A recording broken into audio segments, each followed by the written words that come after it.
Hey, Forrest here. Nothing like getting paid. And with ICCU's mobile app, I can deposit checks or accept Zelle payments so the money hits my account fast. I just wish there was an app for mowing the rest of these lawns.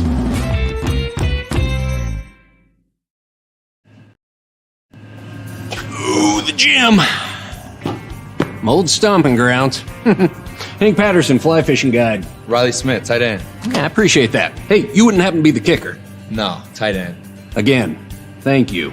I'm looking for a kicker for Lithia Ford's fall kickoff sale. But you're not the kicker. No. Yeah. Nah, the kicker's probably taller and in a lot better shape. So, okay. What position do you play? Tight end. Squats. Yeah, try it sometime.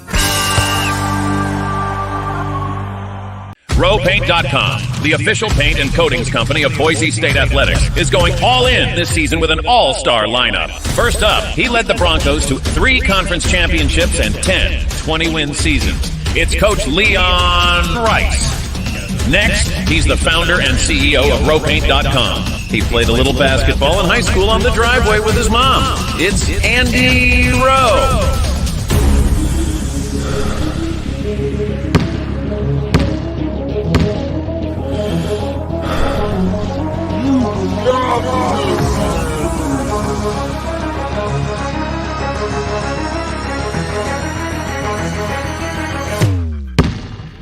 Oh, no. Want to just paint my house? Now that I can do. When I want Boise State to win, I trust Coach Rice to lead the Broncos to victory. And when I want the best painting and garage floor coating, I trust RowPaint.com to get that job done right.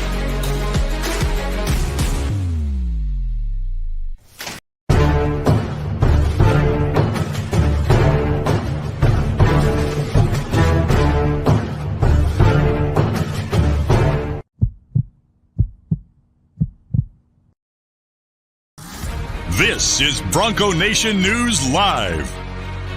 The best interviews, the most informed opinions, the latest breaking news, all from the top Boise State insiders. Today's broadcast is coming from the Cutwater Spirits Canned Cocktail Studios. Check out one of their more than 30 flavors of pre-mixed premium cocktails at your local gas station or grocery store. Cutwater Canned Cocktails is perfect for your next game day tailgate party. Now, here's 4-time NSMA Idaho Sports Writer of the Year, BJ Rains, with another edition of Bronco Nation News Live.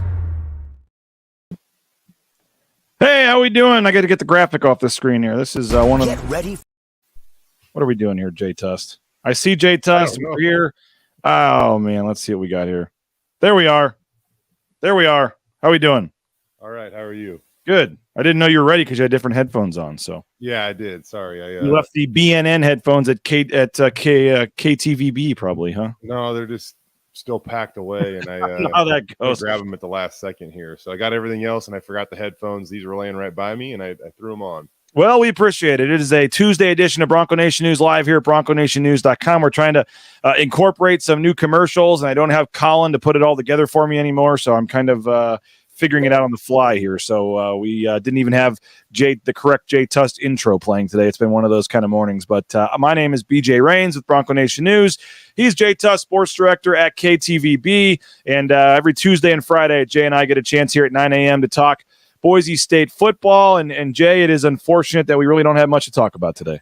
Yeah, man. One of the I'm not saying like it feels as dramatic right now, but like a very similar feeling to a year ago at this time. I mean, we were in the danger zone about a year ago at this time. Boise State, swapping out offensive coordinators, bringing in some guy named Dirk Cutter on the offense. Hank Bachmeier enters the transfer portal. Taylen Green takes over as starting quarterback. It's not quite that chaotic, obviously, but it still feels like there's just a lot going on as we already hit the midway point in the season this coming week. Well, and I know there was a comment on here from Nate Staley, and I want to get to that first. He says, doesn't understand let me find it, but doesn't understand all the talk on the QBs when really, let's see. confused at all the attention on the offense and the QB controversy outside of Washington. It's all boiled down to the defense not being able to stop a runny nose. You do have the conspiracy theorists out there, Jay, that say that the quarterback, going back and forth with these two guys is to mask the defensive problems that a defensive-minded head coach has. I don't know if I necessarily totally agree with that, but that is kind of what's happening a little bit. I mean, the defense has – If you want to begin with defense today, we can begin with defense today. Yeah, I mean, the defense has not been good. And Spencer Danielson, I'll be completely honest, Jay, and this is no shot at any player individually. It's just as a group. I just think the guys they lost were really, really good, and I just think it takes time, and I just think I just think the guys that are replacing those guys, the guys that have moved into the starting lineup, are not as good as the guys were last year. And I don't think that's super crazy to say. That the guys they have right now, I mean, you look at them, and I don't know how many of them we see on similar track records as J.L. Skinner and Tyreek Jones and Scott Matlock. I mean, they had two guys drafted last year. I mean, nothing against Michael Callahan, nothing against, some of these guys, Alexander Tubner, Shea Oladipo, Rodney Robinson. I mean, these guys are playing, I think, getting better and improving, but they're not J.L. Skinner, and they're not Scott Matlock. And I know, I think whether you want to blame the play calling and listen to Spencer Danielson take all the blame for himself, that's fine, Jay. But I think the root of this problem, personally, is just the talent's not quite good enough right now. Yeah, well,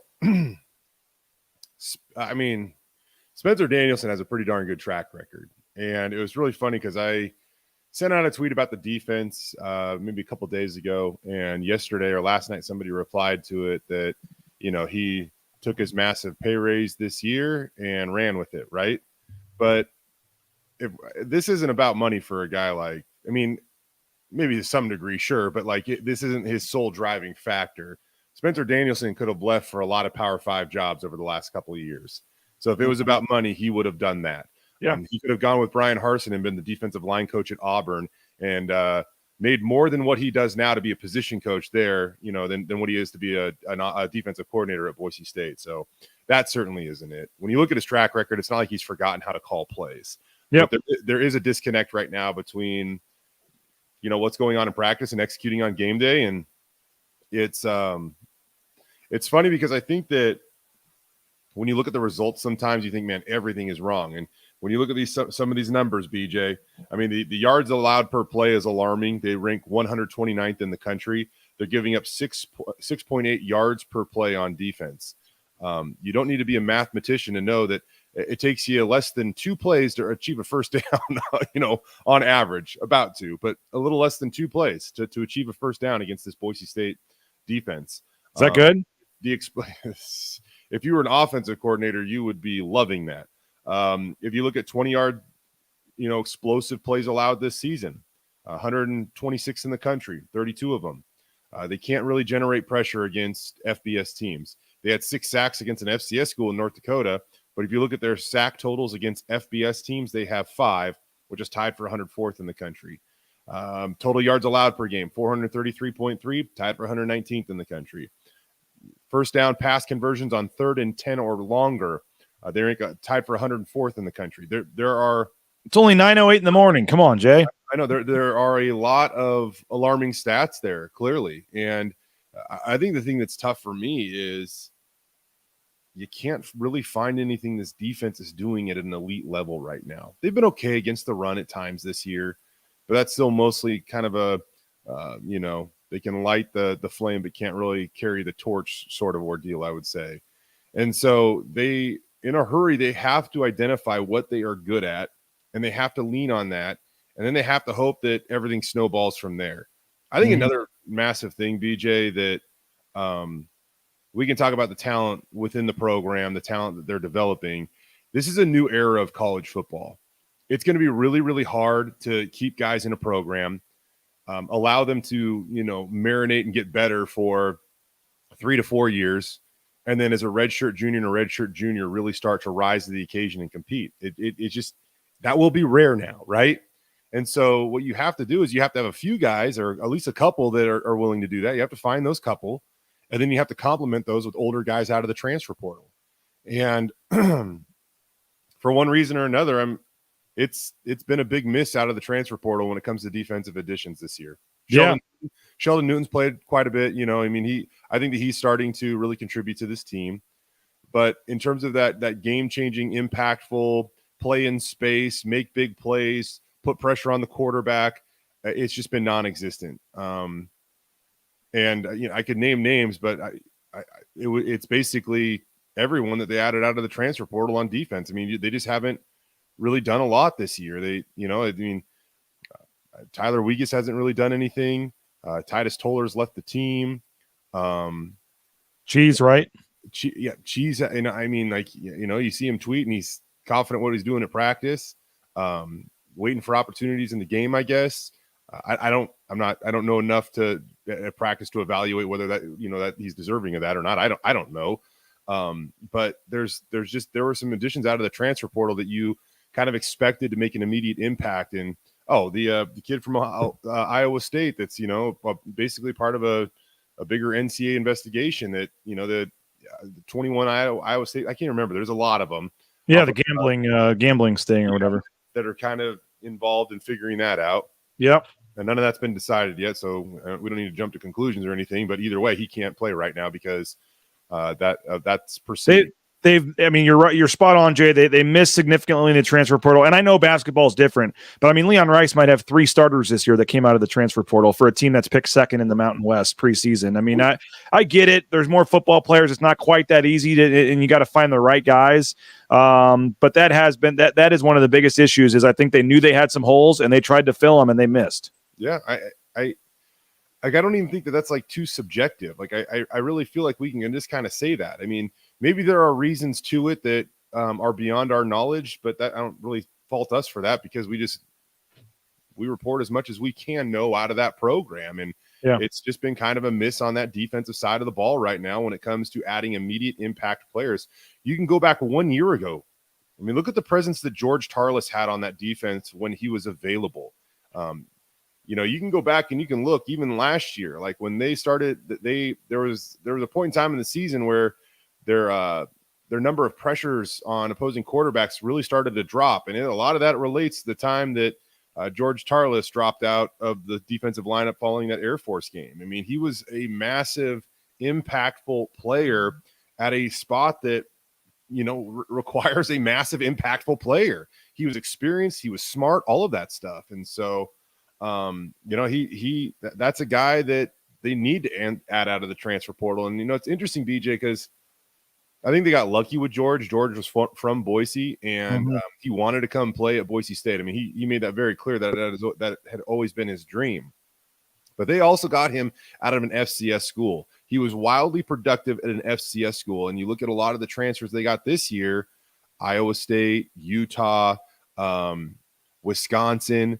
They kind of went for those Power 5 type transfers that maybe backups at Power 5s as opposed to starters at other smaller schools. Yeah, and it sometimes, man, the back you get those Power. I fell for it. Oh man, they got a backup safety from Wisconsin.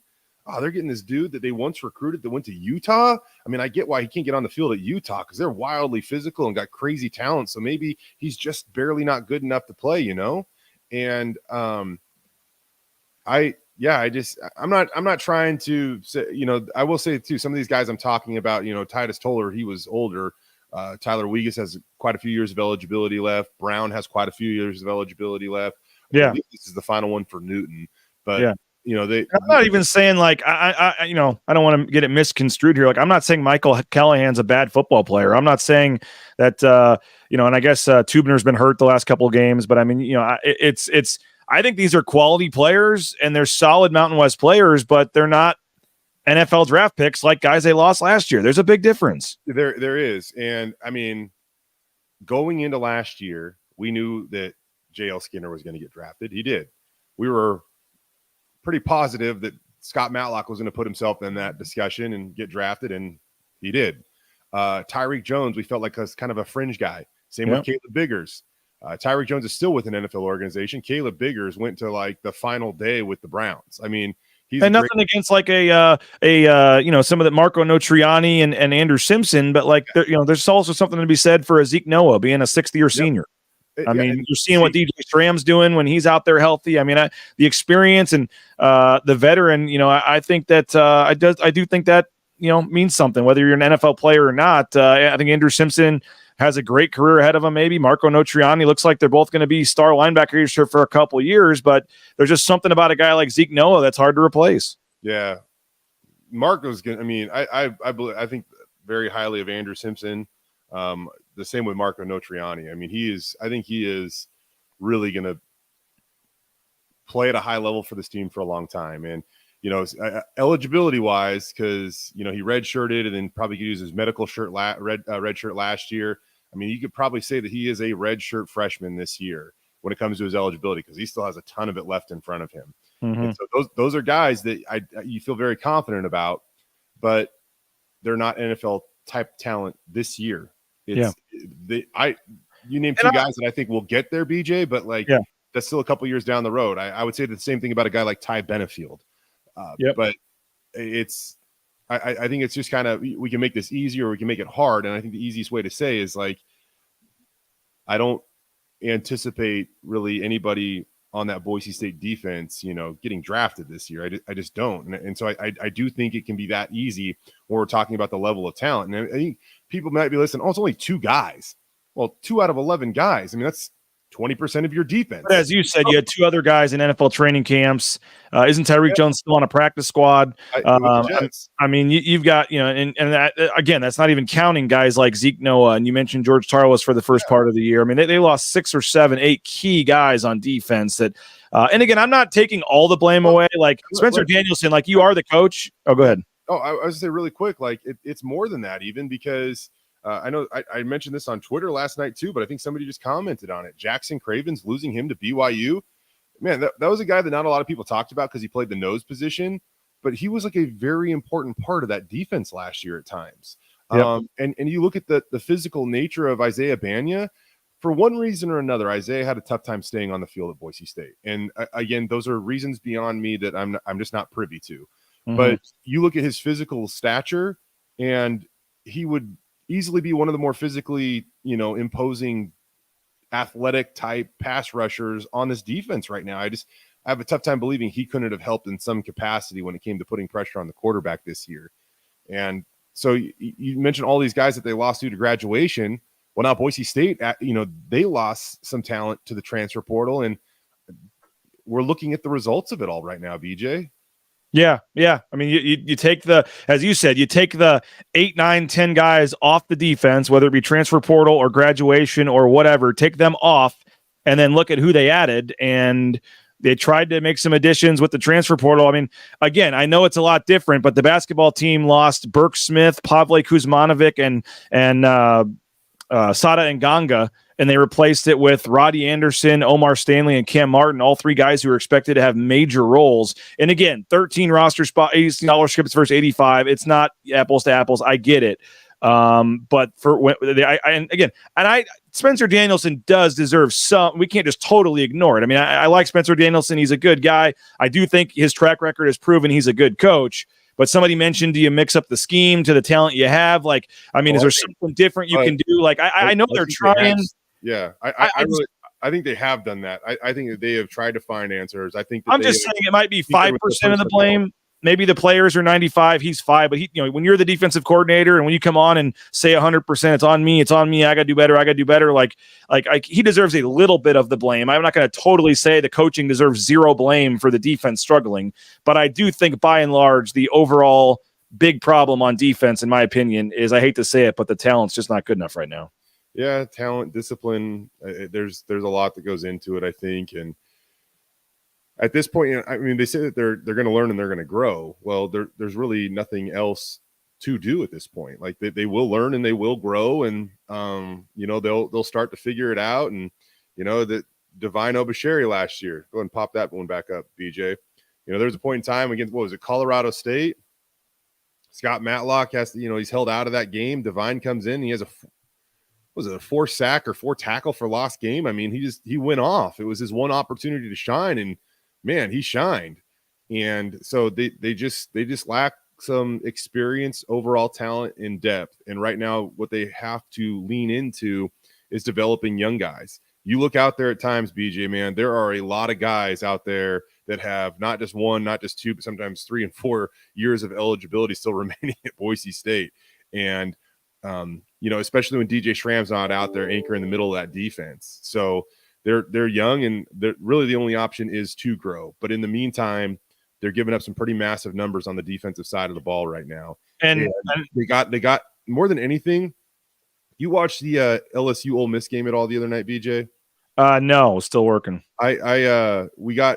We left the stadium just in time to watch like the final. It was like the final 3 minutes of the game, and LSU was up with the ball. The score is like 49-47, right? And Ole Miss's defense just has to get the one stop in the entire game. They just need the one freaking stop. And guess what they did? They got the one stop they had to do to win the ball game. Yep. And they got it back to their offense, and they went down and scored. And I'm not going to lie, Ole Miss's defense had to get a second stop, and luckily for them, the game just ran out of time because LSU probably would have scored. And so you look at some of these games against UCF.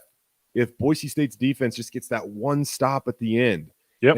I know they got a few stops in that game, but some of those were, we'll call it user error on UCF's part, with a couple of those turnovers in the low red zone.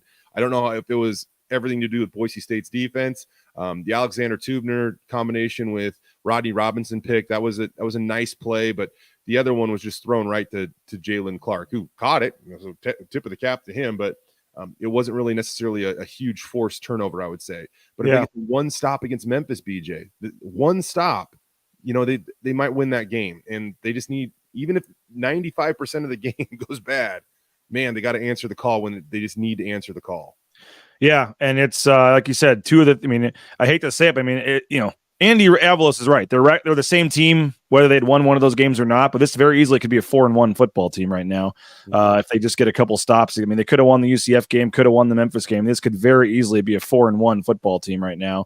And as you said, in both their losses, both those losses, they just couldn't make the stop when they needed to. Okay, 22 minutes on the defense. Yeah. Yes, the defense has struggled. We'll spend the final 8 minutes talking about the quarterbacks. But first, I need to thank Cutwater Spirits. More than 30 flavors of pre-mixed premium cocktails. The sponsor of the Cutwater Spirit Studios here at Bronco Nation News. Pick one up at your local gas station or grocery store. Ball Ventures, Alquist, Tommy Alquist and Company will be broadcasting live on Thursday from Topgolf. Mike Prater, Tommy Alquist, and I may even hit the simulator live and have some fun on Thursday's show, telling you about Topgolf and the Eagle View landing there. So BVA, Idaho's developer, is Ball Ventures Alquist. Make sure you get more information. Check them out and join us on Thursday. Saturday, we'll be at Taco Bell, I believe 9 a.m. Saturday morning. Come on by the Broadway location on Taco Bell. They'll be passing out some free breakfast. SON Management, the Nicolason family. If you're looking for a job, they're hiring as well. You can get more information, TacoBellWorks.com, but make plans on Saturday, a special pregame show, 9 a.m. on the Broadway location. Come join us at Taco Bell. The Blue and Orange Store, check them out as well, theblueandorangestore.com. They're offering, is this a blue out or what's the color scheme on Saturday, Jay? Do we know? The blueandorangestore.com, free shipping, any order over $40, or you can go on to the Boise Town Square Mall there on the second floor next to Pro Image. They've got all the sideline apparel, the coaches gear, the hats, the NIL hats from Genty and Taylen Green. And then if you need bumper stickers, car flags, any of that, make sure you check out our friends over at the Blue and Orange Store. If you need a job, Transportation Compliance Service can help you out. TCS, transcomservice.com. They can help you get into the trucking industry, everything from the big rig on your screen to the Amazon truck in your neighborhood. Check them out at transcomservice.com. Tonight, 8 p.m. tonight, we are back. Idaho Central Credit Union presents the Tyson Degenhart Show. We have a 3-pack tonight. Going to be a lot of fun. RJ Keene is going to join us. That's going to be fun talking to RJ. And then we got Carly Cross from the soccer team, Paige Barsh from the volleyball team, both hopping on tonight, giving some love to women's sports on the Tyson Degenhart Show, 8 p.m. tonight. Make sure you join us here on the Bronco Nation News social media channels. And then again, sponsored by Idaho Central Credit Union. And of course, our title sponsor is rowpaint.com. You saw the new Leon Rice interview. Rowpaint.com. They can do that concrete coating, the one-day install. It's way better, way stronger than epoxy. They use a much higher base of the paint chips, and we have it in our back patio and our garage. We're very happy. And now, as I said, you've seen Leon Rice have it done as well. So check them out. ROEpaint.com. The official paint and coatings company of Boise State Athletics is rowpaint.com. All right, Jay, the big talk is the quarterbacks, the 2-quarterback system. Who's going to start on Saturday? They're both going to play. By the way, Dayton says it's a blew out on Saturday. I just think this whole thing is, I don't want to say it was avoidable, but just to me, this whole thing about the QB, battle, and now we were all getting blamed for calling it a controversy. Now both quarterbacks are going to play in the game. They won't tell us who's starting. I mean, there's no other way to call it anything but that now. And maybe those kind of delusional fans from over the weekend will and some of the players' parents too, that were kind of getting taking shots on social media for calling it a controversy and all this. I mean, this is not media generated. Like when the team wins and one quarterback's doing great, that's just as good for business, folks. So we're not trying to call it a controversy so we get more views on our show. The coaching staff's not naming a quarterback, and they're saying they're playing both quarterbacks in the game. So it is unfortunately out there, and it is what it is. I am on the record as saying I believe Taylen Green is not a guy you should give up on yet. I think Madsen is an impressive young man. I think he's done some really nice things, and I like what he brings to the table. And so this is in no way a negative take at Madsen. I think he could probably show that he deserves to play, as Bush Hamden said. But for me, what Taylen Green did to finish last year, the hype going into all offseason, everything he's done, all this, and then 5 games in, you just give up on him. That to me seems like that would be a very drastic decision. Is he the greatest downfield passer? No. And Jay, I know you know some of the numbers. You can get into it when he drop backs and things, but I just think that the athleticism, the potential is still there, that you would hate to see Taylen Green leave and then go to Baylor or somewhere else. And in a year or two, you're going, man, that dude, too bad. We all thought we could have seen it at Boise State. We just never did. And now he's doing it. So I just, you give up on Taylen Green now, you're giving up on his career at Boise State, in my opinion. And who knows what that means for his best friend, Ashton Genty and everybody else. But just sticking to the quarterbacks, I would start Taylen Green, and I would let him play the majority of the game. And if it goes bad, maybe you give Madsen some time. And then if it's bad again, you say, okay, now we are going to make this switch. This split in the time, I'll be very curious what the reps end up being in the game. I don't know, man. This is just very fascinating to me that we've reached this point 5 games into the season where Madsen is now, challenging Taylen Green for the starting spot here. It is crazy we've gotten to this point. You're muted, Jay.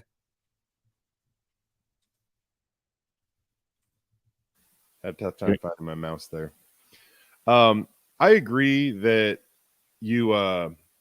I think it's perfectly fine to call this a quarterback controversy because there is so much unknown. It is the most important position on a football team. And right now, the fact of the matter is that in a tight ball game with 7 or 8 minutes to go or whatever it was, Boise State took their starting quarterback out of the game and put in their backup quarterback. I mean, these are very, there's not much gray area to understanding that picture. I mean, it is what it is, right? And I think the thing is it doesn't turn into chaos, right? Like we don't, not stoking the unnecessary fires and just being real with the situation. Real with the situation is, again, Boise State benched their starting quarterback and put in the backup quarterback. Nobody can argue that, right? Moving forward, I wholeheartedly agree with you about Taylen Green, and his athletic ability is unique. It is absolutely unique. There are few in college football that actually have the potential to do what Taylen does because of his God-given athletic ability. The one thing I would say about Madsen, and I have a lot of glowing things to say about Madsen. As opposed to Taylen Green, though, I think we've identified that maybe the thing this team does the best is run the football. And when Taylen Green is in the game, that helps the run game in the sense that when defensive ends are wider, how many times have we heard that this year? To contain Taylen, running between the tackles becomes easier, right? And if they put in another quarterback that doesn't pose the same threat as Taylen, then maybe that changes, right? And so now you're really almost starting to mess with the identity of what you have established on the football team. So I still really believe in that Taylen Green does need a longer leash, if you will. He's incredibly talented. He's got a great spirit to him.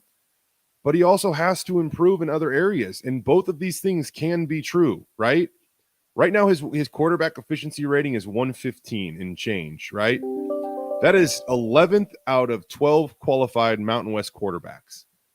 Again, that's just not good enough. Like, and I know you have the stat here based on what JT is saying about taking too long to find the receivers. DBs can close and break up the passes. Mad Dog's hitting dudes in stride. That's something you've said. That is something I've said, and there is something to that. And again, these are things that I don't think that anybody can really debate at this point in time. Like, we can have a lot of conversations about, and a lot of opinions can be injected into this thing. But again, this is a controversy.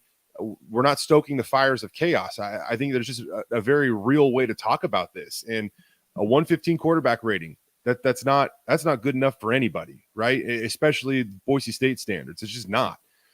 When it comes to what Madsen was doing at times in the games the other day, I feel like he is just better at throwing to space. You know, you look at a lot of Taylen's success, it's outside of the numbers. It is at times throwing downfield to Eric McAllister, but those are like kind of those throws require a little less anticipation than like slants and posts when you're throwing over the middle into more traffic at times. And you got to throw it to a spot, not necessarily lock eyes with the receiver and hit a receiver in stride. And I just think at times that's what the Maddux has shown a better ability to do. And it just is what it is. I don't think it's very argumentative at this point. I think it is what it is. Yeah. Jay, we have a run through. Vlad has been on this chain. They need to move. I think it's Vlad thinks they need to move Taylen Green to wide receiver. That's not one way to keep him around on this team. I don't think that's the option right now, folks. What are the chances on Saturday we see both Maddux, Madsen, and Taylen Green on the field at the same time? Hey, if I'm Boise State, BJ, I'm actually finding a way to lean into that this week. And I'm not saying it's like 5 plays or anything like that, but I would honestly do it at least once. And I just to have a little Colorado State next week. Worry about it. Yeah. Just to have a little fun with this whole thing. I think it would be a fun take on it. And if the play freaking works, then we can all laugh and joke around about, hey, maybe play 2 quarterbacks and all that stuff. But I mean, yeah, I just think that this can be very matter of fact. Taylen is an unbelievable athlete that can do things that not a lot of players in college football can do. Somebody said that he looks slower this year on Twitter to me. I'm like, what are you talking? He looks slow because his strides are 10 yards. I mean, he had a play where he cut up the middle and there was a shoestring tackle that brought him down. It was like almost a big play, but like he took like 4 strides and he covered like 15 to 20 yards. I mean, it was just like the way he ate up ground was insane. Yeah. And so there are things he can do that like just make you go, God, if we can just figure out a couple of these little things, it is gonna just boom. But they gotta figure out a couple of those things. That I think the biggest thing that worries me is somebody asked Bush Hamden yesterday about Taylen's confidence, and the answer was it's okay. You don't want to hear that going into week 6 of a football season. You want a confident quarterback that's anticipating throws and feeling like he can do whatever he needs to do for the team to win. And I just don't think we're in that position right now. And it is also worth mentioning, I guess, too, BJ, that Taylen's only a sophomore. Not that that's an excuse. Again, it's a reality. Yep. And he is still learning and growing and developing. And to think that he can be, senior year Taylen Green when he's a sophomore is probably an unrealistic expectation. And again, I think Madsen has some future. Could he win some games if he was a starter? Probably. Absolutely. So. Absolutely. I just with all Taylen Green did last year, all this future on Taylen Green, like there's a lot of quarterbacks around the country that aren't about to get benched that have similar stats as Taylen Green. I mean, the passing stats are not great. I get it. But the 2 QB system, Double O'Neill says nothing wrong with it. Well, again, maybe for the team in the short term, but that doesn't, in terms of keeping Taylen Green for the long term. And let's just be honest, it could be a circus on Saturday. I mean, say Madsen starts. Maybe they start Madsen and he has a couple nice drives for touchdowns and they get an early lead, and then you go bring in Taylen Green. There's going to be people booing in the stands. Like, I mean, it's just going to be they're opening themselves up for an even bigger. I'm serious. I think that's a legitimate possibility. If Madsen throws 2 touchdown drives in the first 2 and they have the 3rd series set for Taylen Green, there's going to be some unhappy fans. Why are you making the switch? You're up 14. I guess what if the more realistic situation? I think the more realistic situation is almost the inverse of that, BJ. Taylen Green goes 2 touchdown drives and then they bring in Madsen. Maybe more so. What if they get off to a little bit of a slow start? Okay. Madsen comes in for that third drive, leaves them on a touchdown drive. The plan was just for that third drive, though, and then you bring in Taylen back in. Like, what if that were to play out? Then I think that's probably the likeliest scenario where you could invoke a negative response from the fan base. But I just, either way, they're just opening themselves up for a lot of criticism, a lot of fan uneasiness in the stands. Here's another thing too, BJ. You can't pull your starting quarterback and get upset when that's a huge focus of the week. I know the defense has not been good, everybody. I know the defense hasn't been good, but the most important position on a football team, you can ask anyone that has ever even remotely been involved in the game of football, and they will tell you it is quarterback. That is why this is being discussed almost ad nauseum this week. But that it's not our fault. It is a situation that we have been presented. Coaches fumbled this so badly. Green put together a nice drive in the first quarter. Then they put in Madsen because they said they would during the week. It's just kind of what we're talking about, what it might happen again on Saturday. So we'll see. Final comments as we get out of here, Jay. A nice compliment for us on the way out. These guys are complete nonsense, according to Troy. So I assume he's talking about us, maybe the coaching staff, maybe the quarterbacks. I don't know where he's going with that. But Troy, we appreciate you for watching. So a lot to talk about all week. Jay, I think on Friday we'll try to focus in a little more on the game. We got 3 days here, and we'll see what they're willing to say. My understanding is I believe that Thursday we may get Madsen with the media. I don't know about Green, but I know that that's the one thing. They have been pretty good about giving us most of the guys we've requested and not kind of hiding guys or shielding them from the media this year. And it sounds like there were multiple requests, myself included. I'm sure you did as well, requesting to speak to Maddux. And my understanding from talking to, folks over at Boise State yesterday is that that's probably going to happen this week. Okay. And hey, tip of the cap to that, because there's literally no way that would have happened. No, I totally agree. We'll see for sure. We haven't gotten the list yet. There'll be some players talking today, coaches tomorrow, players on Thursday, Andy on Friday. We'll see Friday and Andy's statement if he's willing to say anything about who's going to start or what. I'm not guessing that. I mean, at this point, you know how the coaches are. If there's any chance they can leave the other team guessing a little bit, they're going to try to do that. So I don't think we get too much moving forward here. But Jay, appreciate your time as always. Thanks to all of our great sponsors. Thanks to everybody for checking us out. Don't forget the Tyson Degenhart show tonight at 8:00. If you missed Ball Talk last night with Mike Sanford and John Mallory, go watch that as well on the BNN YouTube channel, and go watch all the stuff from Jay Tust over at KTVB as well. So thanks everybody for checking us out. Have a great rest of your day, and we will talk to you later. Bronco Nation News Live, BroncoNationNews.com.